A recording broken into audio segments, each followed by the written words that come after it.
नमस्कार दोस्तों, स्वागत है एक बार फिर से आज के एपिसोड में। आज के इस वीडियो में आप सभी का स्वागत है। दोस्तों, कोरोना काल के अंदर जो महामारी आई है, जो महामारी हम लोगों ने पिछले 2 साल से झेली है, उसके अंदर कुछ लोगों को तो एहसास हो गया होगा कि हमारे जीवन के अंदर आयुर्वेद का क्या महत्व है, कितनी आयुर्वेद की ज़रूरत है और हम कितनी अपनी परंपरागत शैलियों से हट चुके हैं और जो एलोपैथी की जकड़ में जो हम लोग आ चुके हैं, उसकी वजह से हमारे आज हेल्थ सिस्टम, हमारे भारत देश की जो स्वास्थ्य की व्यवस्था है, जो चिकित्सक व्यवस्था है देश में, क्या है, हमारे देश का हेल्थ स्टेटस क्या है। दोस्तों, एलोपैथी, जिसको आज हम आधुनिक चिकित्सा विज्ञान के नाम से जानते हैं, और तकरीबन हर एक हेल्थ एक्सपर्ट इसको हेल्थ के लिए एक कारगर प्रोसीजर मानता है। क्या आप जानते हैं कि आयुर्वेद चिकित्सा पद्धति, या जिसको हम जीवन का विज्ञान भी कहते हैं, और जो हजारों सालों से भारतीय जीवन शैली का एक महत्वपूर्ण अंग रही है, उसकी उपेक्षा करके एलोपैथी को क्यों बढ़ावा दिया जा रहा है?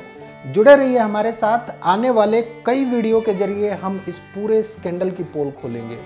आज देश के विभिन्न आयुर्वेदिक संस्थानों में, अलग अलग मेडिकल कॉलेज के अंदर छात्रों से पूछा जाए कि आप आयुर्वेद की शिक्षा क्यों लेना चाहते हैं, और अगर सच्चे मन से छात्र उस चीज़ का जवाब दें तो सबका जवाब यही होगा कि मजबूरी में देना चाह रहे हैं। मजबूरी में MBBS में एडमिशन नहीं हुआ, एंट्रेंस टेस्ट क्लियर नहीं हुआ, रैंक अच्छी नहीं आई, तो मजबूरी में एडमिशन ले लिया आयुर्वेद के अंदर, आयुर्वेदिक कॉलेज के अंदर। और अगर MBBS में मौका मिले तो आयुर्वेद को तुरंत छोड़ने के लिए भी तैयार रहते हैं। शायद कुछ ही ऐसे स्टूडेंट्स होंगे जिनको ये इच्छा होगी, जो अपने मन से केवल आयुर्वेद को पढ़ना चाहते होंगे। लेकिन क्या आपने कभी सोचा है कि आज आयुर्वेद का मानव जीवन में कितना महत्व रह गया, हमारे जीवन में आयुर्वेद का क्या स्तर रह गया, और हमने अपनी जीवन शैली कैसी कर ली है आयुर्वेद से दूर हटके। आज के समय में वैद्य या आयुर्वेदाचार्य कहलाना कोई बहुत प्रतिष्ठा का काम नहीं रह गया। कारण है, ना ही इस फील्ड में पैसा है, और ज्यादातर आयुर्वेदाचार्य भी एलोपैथी पद्धति से इलाज करने लगे। X-ray, ultrasound, CT scan, MRI और खून की जांच की सहायता से इलाज करने लगे हैं। वो नाड़ी देखने वाला जो सिस्टम है वो अब लुप्त होता जा रहा है। अब तो जो वैद्य जितनी ज़्यादा एलोपैथी की जानकारी रखेगा और जितने ज़्यादा मॉडर्न मेडिकल साइंस के वर्ड यूज़ करेगा, वो उतना ही अधिक समझदार माना जाएगा। भारत सरकार भी अपने कुल वार्षिक बजट का लगभग 98% एलोपैथी और केवल 2% या शायद उससे भी कम आयुर्वेद और आयुष डिपार्टमेंट पर खर्च करती है।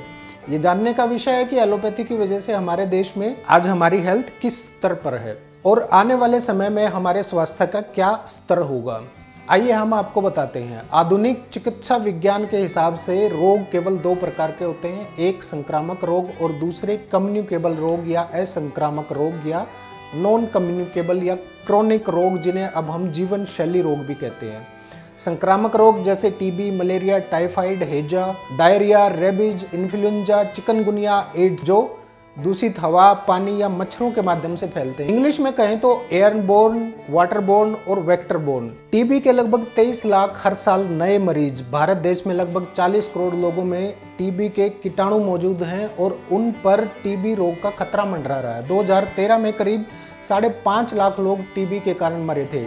ड्रग रेजिडेंस या MDR, multiple drug resistance, XRD, extreme drug resistance, और TDR, टोटल ड्रग रेजिस्टेंस के केस बढ़ते जा रहे हैं। ऑफ रिकॉर्ड में भी चर्चा है कि एंटीबायोटिक्स और वैक्सीन होने के बाद भी हम TB की जंग लगभग हार रहे हैं।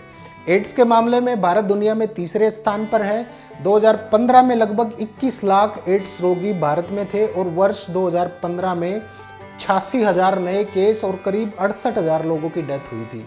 रोग female sex worker, male homosexuals, transgenders और ड्रग्स से नशा करने वाले लोगों में ज़्यादा होता है। इसके अलावा typhoid, chikungunya, dengue, swine flu जैसी बीमारी और कोरोना जैसी नई महामारी हर साल अलग अलग रूप में मानव जीवन में तांडव मचा ही रही है। इसके अलावा क्रोनिक रोग जैसे heart problem, diabetes, blood pressure, thyroid, arthritis, cancer जैसे रोग क्रोनिक या जीवन शैली रोग की कैटेगरी में आते हैं।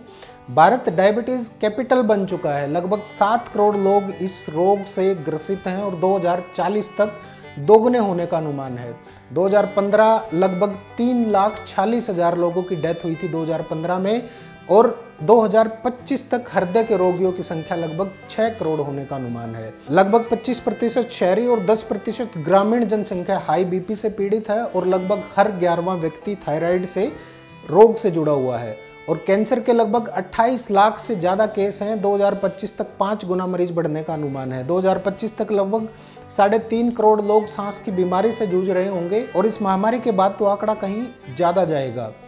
जिस भारत देश में 12 महीने सूरज निकलता है, वहाँ हड्डियों की कमजोरी के मरीज और विटामिन डी की बिक्री बेहिसाबी से बढ़ती जा रही है। दोस्तों, हमारे भौतिक विज्ञान के विकास के साथ साथ जैसे जैसे भौतिक सुख सुविधाएं बढ़ती जा रही हैं, मनुष्य का आर्थिक स्तर उठ रहा है, बढ़ रहा है, वैसे ही हमारी जीवन शैली भी बदल रही है। जैसे जैसे भारतीय जीवन शैली का स्थान पश्चिमी जीवन शैली ने, वेस्टर्न कल्चर ने ले लिया है, वैसे ही ये जीवन शैली रोग भी हमारे जीवन में बढ़ते ही जा रहे हैं। मोटापा, शारीरिक श्रम, फिजिकल एक्टिविटी की कमी, चीनी, नमक और फास्ट फूड, जंक फूड का बहुत ज़्यादा प्रयोग, फल सब्जियों का प्रयोग ना करना, धूम्रपान, तंबाकू, शराब जैसी चीज़ों का प्रयोग इन जीव शैली रोगों का जनक कहा जाता है। भारत देश में फैली इन बीमारियों के बक्कड़जाल से निकलने के लिए जितना बजट और इंफ्रास्ट्रक्चर चाहिए वो भारत देश में असंभव सा लगता है। दोस्तों, भारत लगभग 18 लाख करोड़ रुपए के वार्षिक बजट का 2% लगभग 37,000 करोड़ रुपए स्वास्थ्य पर खर्च करता है।